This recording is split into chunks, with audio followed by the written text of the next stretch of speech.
Assalamualaikum warahmatullahi wabarakatuh. Kembali berjumpa dengan saya, Herzun Arif dari Forum News Network. Heboh Risma, Mensos Tri Risma hari ini dengan gelandangan masih belum mereda ini. Di media massa masih terus bermunculan berita simpang siur gitu. Siapa sesungguhnya pemulung atau gelandangan yang ditemui oleh Risma di sepanjang kawasan Jalan Sudirman dan Tamrin.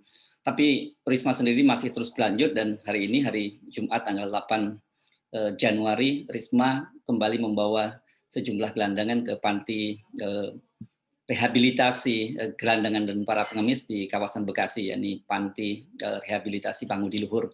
Dan menurut seorang petugas di panti tersebut, bahwa sejak Risma menjadi Mensos, kini jumlah penghuni tersebut meningkat.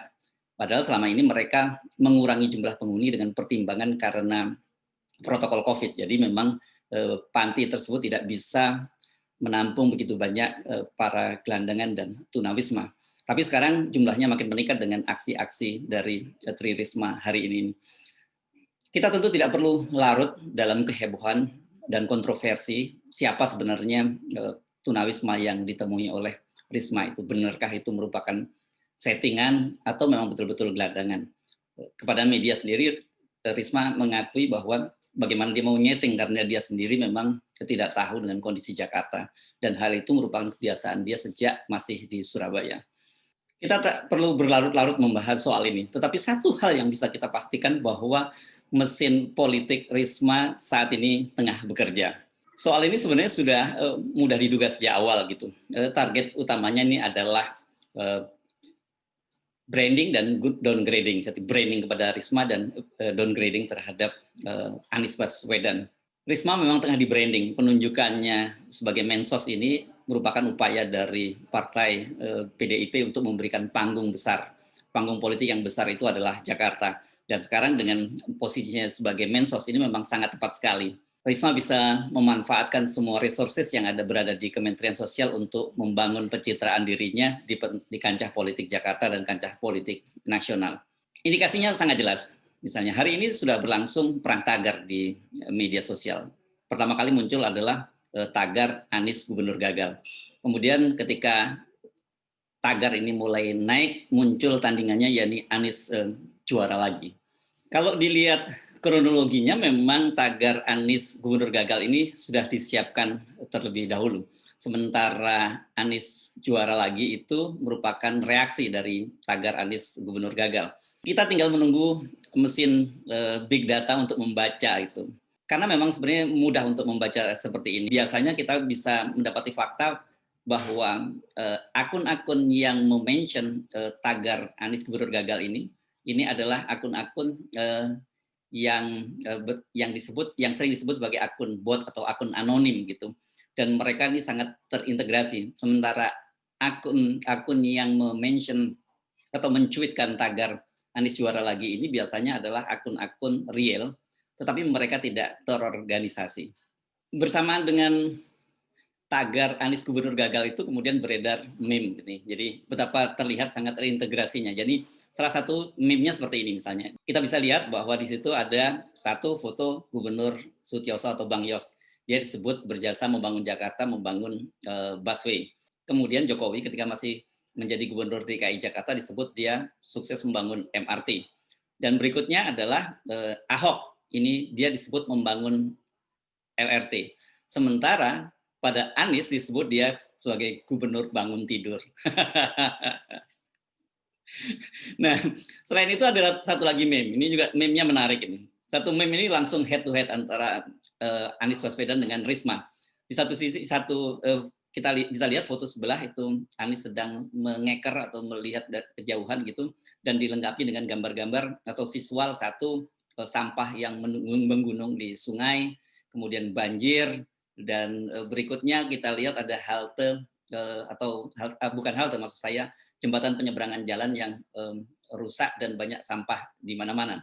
Sementara di sebelahnya kemudian dibandingkan prestasi-prestasi dari Risma. Dia misalnya berhasil mengurai sampah di Surabaya, dia pernah mendapat penghargaan dunia, dia juga menjadi kandidat salah satu wali kota terbaik dunia. Dan satu lagi disebutkan bahwa Risma itu berhasil memenangkan Piala Adipura berturut-turut. Betapa terencananya kampanye mengupgrade atau branding, betapa terencananya kampanye mengangkat citra Risma dan kemudian mendowngrade Anies itu bisa terlihat kan dari meme-meme tadi dan dari tagar-tagar tadi. Nah, tetapi ini entah kebetulan atau tidak, pada hari ini, hari Jumat, tanggal 8 Januari tahun 2021, dalam webinar dengan para penerima Kalpataru itu, Ketua Umum PDIP, Ibu Megawati, menyinggung soal sampah yang menggunung atau sampah yang menumpuk di Sungai Ciliwung, dan menurut dia sampai warnanya itu buram gitu. Dan dia juga menyebutkan bahwa dia pernah menanyakan soal ini pekerjaan siapa sih?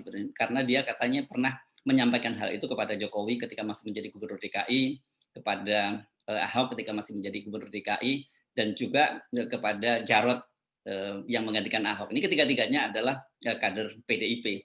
Tetapi Ibu Mega sama sekali tidak menyinggung soal Anies. Orang tentu paham dong, ditujukan kepada siapa pertanyaan dari Ibu Mega ini, karena bagaimanapun saat ini kan Gubernur DKI Jakarta adalah Anies Baswedan.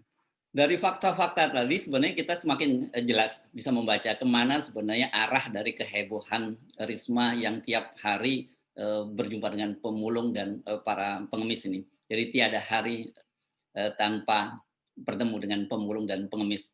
Jadi bahkan saya pernah menyebutnya sebagaimana di mana ada Risma, di situ ada gelandangan dan pengemis. Di media sosial saat ini juga beredar sebuah undangan. Ini undangannya menarik ini karena disebutkan undangan ini untuk Pasutri, yaitu pasukan Tri Risma Harini for DKI 1. Jadi disingkat sebagai Pasutri. Mereka ini akan berkumpul pada hari Sabtu tanggal 9 Januari 2021. Jadi rupanya memang bersamaan dengan branding dan kemudian downgrade terhadap Anies itu, kemudian Risma dan timnya sudah menyiapkan pasukan untuk mengusung Risma menjadi DKI 1. Persis seperti yang kita duga sebelumnya. Sebenarnya kalau kita membuat head to head, bagaimana sih posisi antara Anies dengan Risma ini, kita harus fair gitu, bahwa dua-duanya ini merupakan kepala daerah yang sukses. Risma, bagaimanapun juga Anda boleh tidak suka kepada Risma, tapi dia tercatat sebagai kepala daerah atau wali kota yang cukup berhasil di Surabaya, dan dia kemudian terpilih sampai 2 periode. Anies juga sama, jadi walaupun kemudian dicoba dicitrakan sebagai gubernur gagal, Anies itu Anda boleh juga tidak suka kepada Anies, tapi Anies adalah gubernur DKI Jakarta yang cukup berhasil. Dan dia juga termasuk yang berhasil menyulap wajah Jakarta menjadi kota yang setara dengan kota-kota metropolis lain di dunia. Dan ini juga Anies kan seperti kita ketahui setelah mendapat berbagai penghargaan tingkat dunia. Yang terakhir kemarin kan Anies mendapat penghargaan karena dia berhasil membuat public transportasi yang berkesinambungan. Dan yang memberikan penghargaan itu bukan lembaga ABAL, lembaga internasional yang berpusat di kota New York, Amerika Serikat. Kalau kita bandingkan lagi head to head antara Risma dengan Anies ini, satu jelas dari besarnya wilayah dan problematikanya. Risma itu memimpin Surabaya. Pada waktu itu pernah diledek oleh Ahok bahwa Surabaya itu luasnya hanya kira-kira sama dengan Jakarta Selatan. Ucapan Ahok ini membuat Risma uring-uringan pada waktu itu. Karena memang faktanya Ahok salah. Sebab Surabaya ini wilayah luasnya kira-kira sama dengan separuh dari Jakarta. Tapi problematikanya jelas sangat berbeda. Kenapa? Karena Jakarta bagaimanapun satu ibu kota negara. Kemudian masyarakatnya juga jauh lebih heterogen.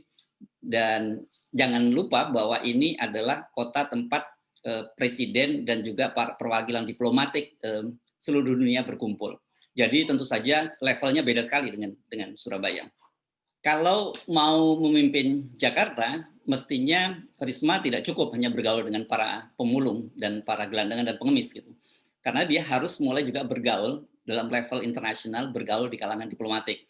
Dalam soal ini Anies sudah membuktikannya gitu. Dia sejauh ini menjadi salah satu tokoh yang berpengaruh di dunia.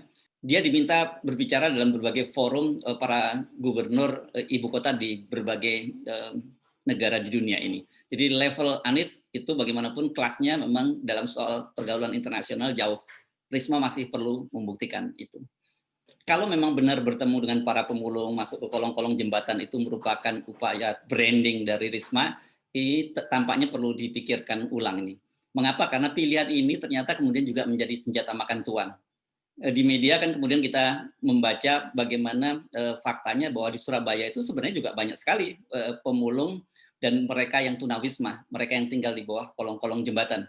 Bahkan beberapa media kemudian menampilkan wawancara dengan para pemulung dan juga para tunawisma di Surabaya yang mengaku selama Risma kedua periode menjadi wali kota Surabaya, mereka sama sekali tidak pernah dijenguk oleh Risma. Kan menjadi aneh itu kalau tiba-tiba ketika Risma menjadi Mensos di Jakarta, dia mendadak menjadi sangat peduli. Itu tiada hari tanpa pemulung, tiada hari tanpa bertemu dengan gelandangan dan pengemis gitu.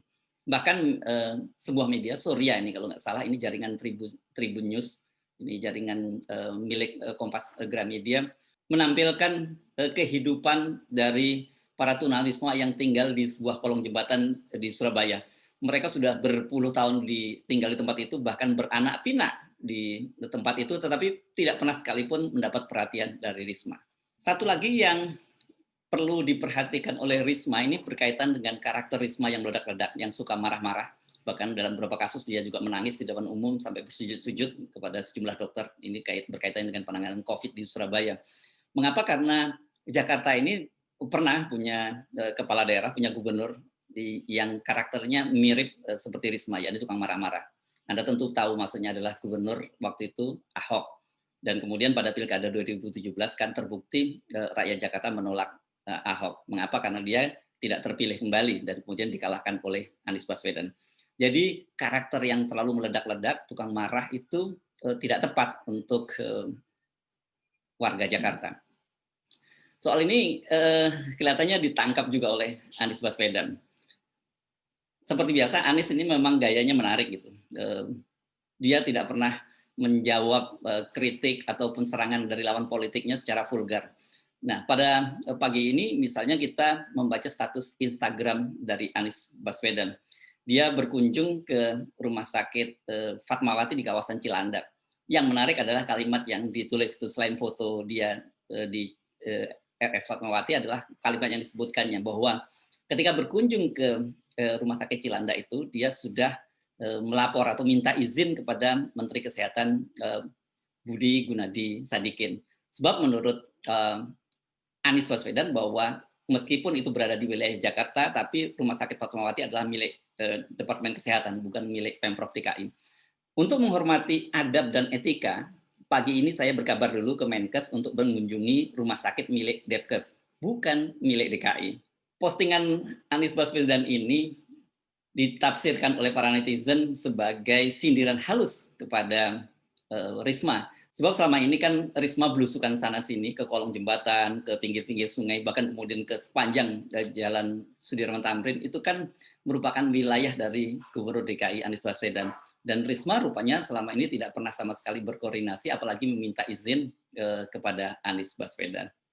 Reaksinya bermacam-macam nih dari netizen, dan banyak menyebut ini halus banget nih sindiran Anies ini. Anda pasti mungkin belum lupa ya ketika heboh kawasan Petamburan pada waktu itu ketika Pangdam Jaya Maijen Dudung menurunkan baliho-baliho, kemudian Anies sama sekali tidak bersuara, dan waktu itu dia hanya memposting sebuah foto ketika dia sedang membaca sebuah buku yang bertulis How Democracy Die, atau bagaimana sebuah demokrasi mati. Mengapa? Karena masuknya militer ke panggung politik itu adalah sebuah tanda-tanda awal matinya sebuah demokrasi. Jadi tidak berlebihan kalau kemudian postingan Anies yang menyatakan dia minta izin kepada Menkes Budi Gunadi ini sebagai suatu adab dan etika, karena itu bukan wilayahnya Anies, ini bukan sindiran halus. Demikianlah tampaknya babak awal pertarungan antara Risma dan Anies Baswedan baru saja dimulai. Saya Hersman Arif, sampai berjumpa. Assalamualaikum warahmatullahi wabarakatuh.